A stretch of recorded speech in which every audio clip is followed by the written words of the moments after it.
உங்களுக்கு கடலோர மக்களை பற்றி சரியாக தெரியாது. வம்பிலே போய் மாட்டிக்கொள்ளாதீர்கள். உள்ளே நுழைந்தால் எவனும் திரும்ப வர முடியாது. எச்சரிக்கையாக சொல்லுகிறேன். நாங்க வேடிக்கை பார்க்க மாட்டோம், கூட வந்து நிற்போம். அவர்கள் வீசும் புயலுக்கும் கொந்தளிக்கும் கடலுக்கும் சுழந்தடிக்கும் சூறை காற்றுக்கும் பாய்ந்து காக்கும் சுறா மீனுக்கும் அஞ்சாறு போராடக்கூடியவர்கள். தென்னிங்கிரங்களும் சுறா மீன்கள் தாக்கினாலும் உடல் வலியோடு உள்ள திறனோடு நெஞ்சுரிஞ்சோடு துடுப்பை செலுத்தக்கூடியவர்கள். துப்பாக்கி குண்டுகள் எல்லாம் அவர் தூசிக்கு சமம். எச்சரிக்கையாக இருங்கள், சிக்கிக் கொள்ளாதீர்கள்.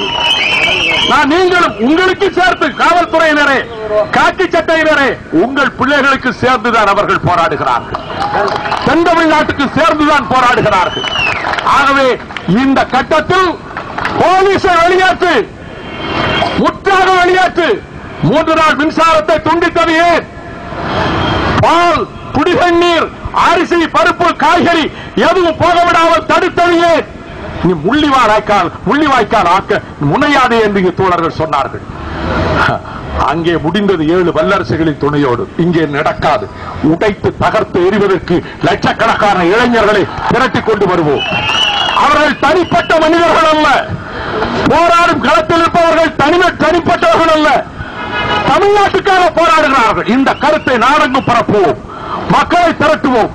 எங்கள் எதிர்காலம் அழிந்துவிடக் கூடாது. கடலின் சீற்றத்துக்கு கடந்த காலத்திலே கபாடபுரம், மதுரை அழிந்ததை போல அணுகுறை சீற்றத்துக்கு எங்கள் மக்கள் அழிந்துவிடக் கூடாது என்பதற்காக இந்த போராட்ட களத்தில் இருக்கும். காவல்துறையை முற்றாக வெளியேற்று.